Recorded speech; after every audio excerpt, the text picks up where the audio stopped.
যারা নারীর কান্নাকে অবহেলা করেন তারা আসলে নিজেদের ধ্বংস ডেকে আনেন। নারীর চোখের পানি মজলুমের ভাষা, আর আল্লাহ মজলুমের পাশে থাকেন সব সময়। দ্বিতীয় পয়েন্ট, নারীর চোখের পানি শুধু দোয়া নয়, আল্লাহর কাছে এক ধরনের আবেদন, যার জবাব পৃথিবীতেই দেখা যায়।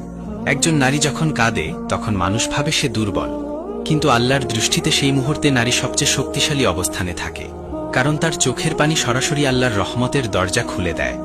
মানুষ প্রায়ই ভুল করে মনে করে যে নারীর কান্না খুব সহজে আসে, তাই তারা গুরুত্ব দেয় না। কিন্তু আল্লাহ নারীর কান্নাকে এমন গুরুত্ব দেন যা অনেক পুরুষ কল্পনাও করতে পারে না। একটি নারী যখন সহ্য করতে করতে ভেঙে যায়, যখন সে আর কাউকে বলতে পারে না, তখন সে শুধু আল্লাহকে ডাকতে থাকে।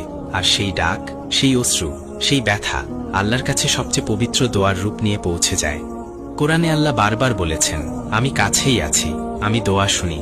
এই প্রতিশ্রুতি নারীর কান্নার ক্ষেত্রে আরও দ্রুত কার্যকর হয়, কারণ নারী যখন কাঁদে সে সাধারণত অন্যায়ের প্রতিক্রিয়ায় কাঁদে।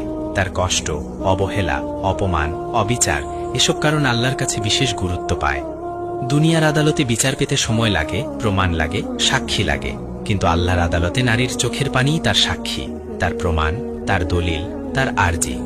একজন নারী যখন একজন স্বামীর অত্যাচারে কাঁদে, তখন আল্লাহ সেই স্বামীর রিজিকে পরীক্ষা পাঠান। হঠাৎ কাজের সমস্যা, বারবার ক্ষতি, ঘরের অশান্তি, এসব এমনভাবে আসে যে মানুষ বুঝতেই পারে না কোথা থেকে এলো। কারণ নারীর কান্না কখনো অপচয় হয় না। একজন নারী যখন তার বাবার বাড়িতে অপমান হয়ে কাঁদে, আল্লাহ সেই পরিবারে অদৃশ্য সংকট পাঠান।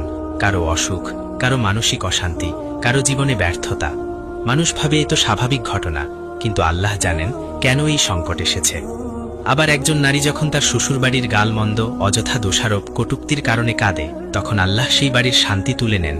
কারণ যেখানে আল্লাহর এক বান্দির উপর জুলুম হয়, সেখানে আল্লাহর বরকত থাকতে পারে না। এটি আল্লাহ চিরন্তন আইন। নারীর চোখের পানির এমন শক্তি আছে যা পুরো পরিবারকে বদলে দিতে পারে, যদি সেই কান্না আসে ব্যথা আর অন্যায়ের কারণে। নারীর কান্না আসলে আল্লাহর কাছে সাহায্যের আহ্বান, আর যে আহ্বান আল্লাহর কাছ থেকে ফেরে না। অনেকে ভাবেন নারী শুধু আবেগে কাঁদে, তাই হয়তো এই কান্না আল্লাহর কাছে তত মূল্যবান নয়। কিন্তু সত্য হলো, আবেগেও যদি একজন নারী আল্লাহর কাছে কান্না করে, সেই কান্নার মধ্যেও থাকে আন্তরিকতা, যাকে আল্লাহ ফিরিয়ে দেন না। কারণ নারীকে এমন হৃদয় দিয়ে সৃষ্টি করা হয়েছে যা ব্যথাই দ্রুত নরম হয়, আর সেই নরম হৃদয়ের দোয়া খুব দ্রুত কবুল হয়। দুনিয়ার অনেক বুদ্ধিমান পুরুষ বুঝতেই পারে না কেন তাদের জীবনে বারবার সমস্যা আসে। সবকিছু ঠিক থাকার পরও কেন মন খারাপ, কেন সম্পর্ক ভেঙে যায়, কেন শান্তি নেই। কারণ তারা জানে না, হয়তো তাদের কষ্টের পিছনে আছে একজন নারীর লুকানো কান্না, যে তার কষ্ট প্রকাশ করতে পারেনি, কিন্তু আল্লাহর কাছে চোখের পানি দিয়ে বলেছে। আর আল্লাহ কখনো ভুলে যান না। আল্লাহর কাছে সবচেয়ে ঘৃণ্য কাজগুলোর একটি হলো মজলুমকে কাঁদানো। আর নারীর কান্না, সেটা যদি অবিচারের কারণে হয়, সেটি সরাসরি অপরাধ হিসেবে নথিভুক্ত হয়। তাই একজন পুরুষের উচিত তার পরিবারের নারীদের সম্মান করা, তাদের কথা শোনা, তাদের ব্যথা বোঝা। যে পুরুষ নারীর চোখের পানি থেকে শিক্ষা নেয় না, সে আসলে নিজের আখিরাত নষ্ট করছে। আবার যে নারী কাঁদে কিন্তু আল্লাহর কাছে দোয়া করে, তার জীবনে নিশ্চয়ই পরিবর্তন আসে। হয়তো আজ আসে না, কিন্তু কাল আসে। কখনো দেরিতে আসে, কিন্তু আসে। কারণ আল্লাহ কারো কান্না অবহেলা করেন না। নারীর চোখের পানি শুধু দোয়া নয়, এটি আল্লাহর কাছে সোজা আবেদন, যা দুনিয়াতে ফিরতি জবাব পাঠায়। কখনো রুহের শান্তি, কখনো ভালো রিজিক, কখনো নিরাপত্তা, কখনো সঠিক মানুষকে জীবনে পাঠিয়ে। আর কারো উপর অন্যায়কারীকে আল্লাহ ধ্বংস করে দেন ধীর স্থিরভাবে। এটাই আল্লাহর ন্যায় বিচার। তাই মনে রাখবেন, নারীর চোখের পানি কখনো সাধারণ বিষয় নয়। এটি আল্লাহর কাছে সেই ভাষা, যেটি ফিরিয়ে দেওয়া হয় না, বরং জবাব দেওয়া হয়। তৃতীয় পয়েন্ট, নারীর চোখের পানি আল্লাহর রহমত ও আসমানি সাহায্য ডেকে আনে। এটি এমন একটি সত্য যা বোঝার জন্য শুধু জ্ঞান নয়, দরকার হৃদয়ের গভীরতা।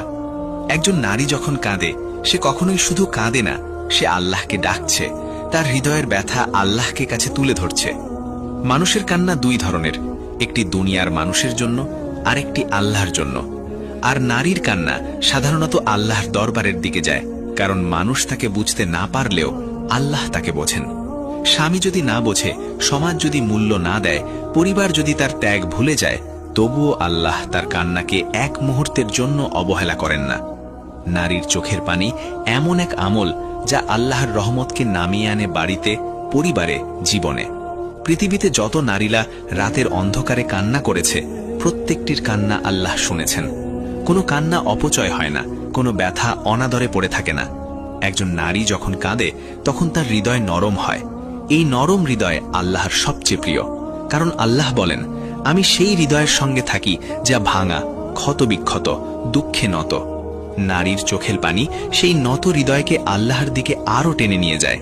আর আল্লাহ যখন ভালোবাসা দিয়ে কারোর দিকে ফিরে তাকান, তখন তার জীবনে এমন দরজা খুলে যায় যা মানুষ কল্পনাও করতে পারে না।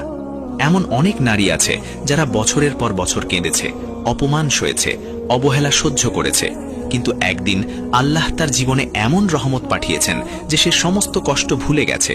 কারণ আল্লাহ যখন দেন, সীমাহীন দেন, যখন প্রতিশোধ নেন, সুবিচার করে নেন, আর যখন কারোর দিকে দয়া করেন, তখন পুরো আসমান তার জন্য কাজ করে। একজন নারীর চোখের পানি এমনকি ফেরেশতাদেরও আন্দোলিত করে, কারণ ফেরেশতারা জানে এ পানি শুধু দুঃখ নয়, বরং এটি একটি প্রার্থনা। একজন পুরুষের উচিত এই সত্যটি গভীরভাবে বোঝা। নারীর কান্নার কারণে আপনার রিজিক সংকুচিত হতে পারে, আপনার জীবনে একের পর এক সমস্যা আসতে পারে, আপনার মনে অশান্তি জন্ম নিতে পারে। কারণ আল্লাহ নারীর কান্নাকে এত মূল্য দেন যে অন্যায়কারীকে ছেড়ে দেন না।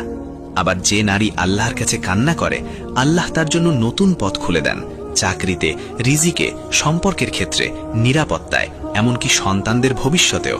কারণ আল্লাহর কাছে কান্না করা মানে নিজের আত্মাকে আল্লাহর হাতে তুলে দেওয়া, আর আল্লাহ যাকে নিজের হাতে তুলে নেন তাকে হারাতে পারে এমন শক্তি দুনিয়াতে নেই। নারীর চোখের পানি আল্লাহর কাছে এত মূল্যবান কারণ সে কাঁদে তার কোমল হৃদয় দিয়ে, তার ধৈর্য দিয়ে, তার আশাহত অবস্থায়, যেটি আল্লাহর কাছে সবচেয়ে প্রিয়। একটি নারী যখন বলেন, হে আল্লাহ, তুমি জানো আমি কত কষ্ট পেলাম, এই একটি বাক্যই আল্লাহর দরবারে এমন শক্তি নিয়ে পৌঁছে যায় যে আসমানের ফয়সালা বদলে যায়। মানুষ যা পারে না ঠিক করতে, আল্লাহ এক মুহূর্তে ঠিক করে দেন। নারীর কান্না আল্লাহর রহমত ডেকে আনে, আর সেই রহমত পুরো পরিবারকে বদলে দিতে পারে। একজন মায়ের কান্না সন্তানদের গায়েবী সুরক্ষা এনে দেয়। একজন স্ত্রীর কান্না স্বামীর জীবনে অদৃশ্য সংকেত পাঠায় যে সে ফিরে আসুক, বদলে যাক। একজন বোনের কান্না ভাইয়ের জীবনে দুর্ঘটনা থেকে বাঁচিয়ে দেয়, আর একজন মেয়ের কান্না বাবা মায়ের জন্য বরকত ডেকে আনে। নারীর কান্না শুধু ব্যথা নয়, এটি রহমতের চাবি। আর যে পরিবার নারীর কান্না শুকিয়ে দেয়, তাকে হাসায়, তাকে সম্মান দেয়, সেই পরিবারকে আল্লাহ বরকত দেন, শান্তি দেন, অদৃশ্য শক্তি দিয়ে রক্ষা করেন। তাই নারীর চোখের পানি হালকা বিষয় নয়, এটি আসমানের রহমতের আগমনী বার্তা।